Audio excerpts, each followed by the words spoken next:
My name is Nick Brenner. I'm the athletic director at Lanier High School in Sugar Hill, Georgia.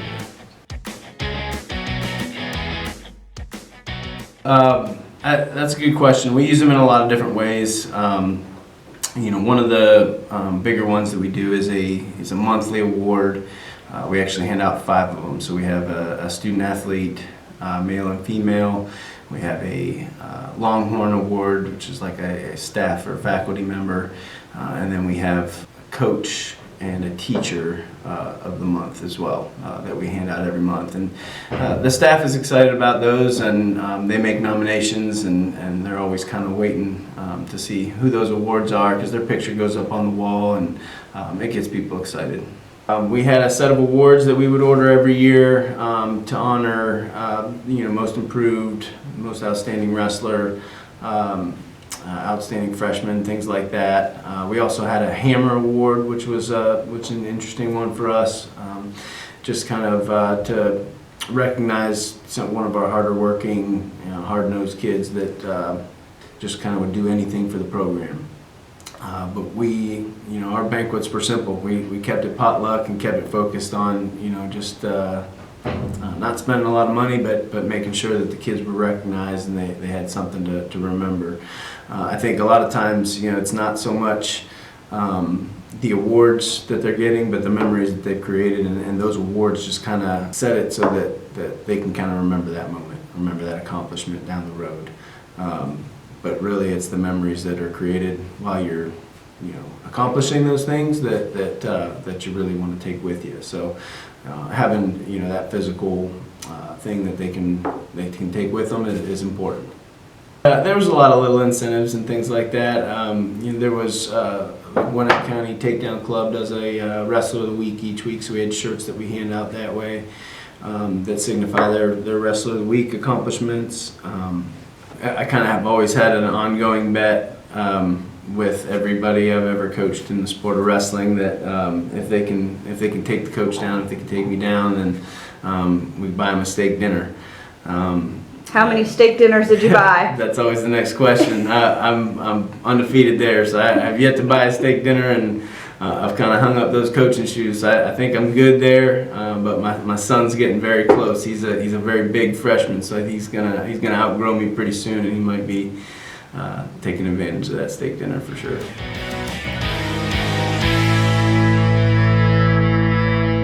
Well, we've kind of taken a different approach to it. I know in some schools that's kind of recognizing some of your most elite athletes and things like that. We've taken an approach as more of a tool for coaches to recognize kids that they feel need to be recognized for whatever reason. It might not be their star athlete, it might not be their best student, but it might be somebody who's shown tremendous effort that month, or has done something above and beyond for the team or for the community, where the coach just wanted to recognize them. And it's a nice way to kind of get their face out there in front of the student body, because that picture goes on the wall. And we even have put those results in the Gwinnett Daily Post as well. So it's something that people get excited about. It's to the point now where I got kids that they're going into their senior year. They'll start nudging me ahead of time, saying, "Hey, I got some big games coming up, and I think I'd be a good candidate for for Athlete of the Month." I said, "Well, just make sure your coach nominates you," and they write up a good couple of lines about you, and that's the way to do it. So, but yeah, it's people have definitely taken notice. The first award that I ever received, obviously, was for wrestling when I was really, really young, and they would always, the size of those trophies that they'd hand out at wrestling tournaments was always something that got us excited. So we'd actually pick the tournaments that had the biggest trophies and coolest medals and things like that. And they all end up in a box collecting dust. And when I moved to Georgia, my mom handed me that box, and those couple of boxes of old awards, and a lot of them actually have been put to use again. We just kind of take the label off of them, or the old year off of them, and we used to hand them out to our youth wrestlers in our youth wrestling club, and it's just a little extra something to get kids excited. I think I started wrestling in 2nd or 3rd grade, and so it was pretty young when we started that. Do you remember how you felt when you got that trophy handed to you? Oh, it was huge. The first time you win a tournament and you get a trophy, and at that age, some of those trophies were as big as I was, and to take that home and stick it in your room, it was definitely a point of pride.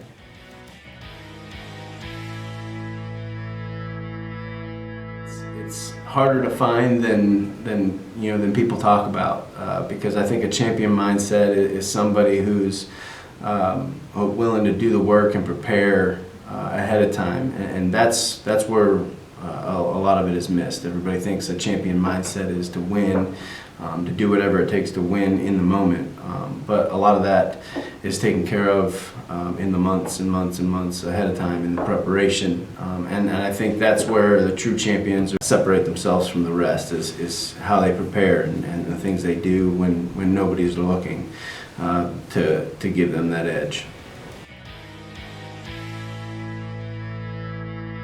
Well, I think the biggest thing is just to learn how to work, and learn how to improve, because a lot of times when you come in as a freshman, you're not at that point. It's clear it's a starting point, and everybody has a starting point, and I think having that growth mindset and just being willing to put in the work, and bide your time, and know that down the road that's going to pay off.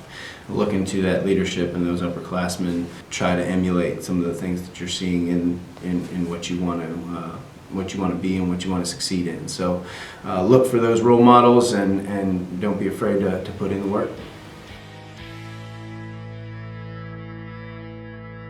Very good. I think the single most important thing that coaches do is to build the relationships, not only with their student athletes, but with the parents of those athletes, and the ones that really truly go above and beyond are the ones that extend that to the community, and build those relationships with those key partners in the community. That the more people you can get together pulling in the same direction on that rope, I think the more benefit that our kids receive. So hands down, the most important thing coaches do is build relationships and create those experiences for kids in high school that they take with them forever.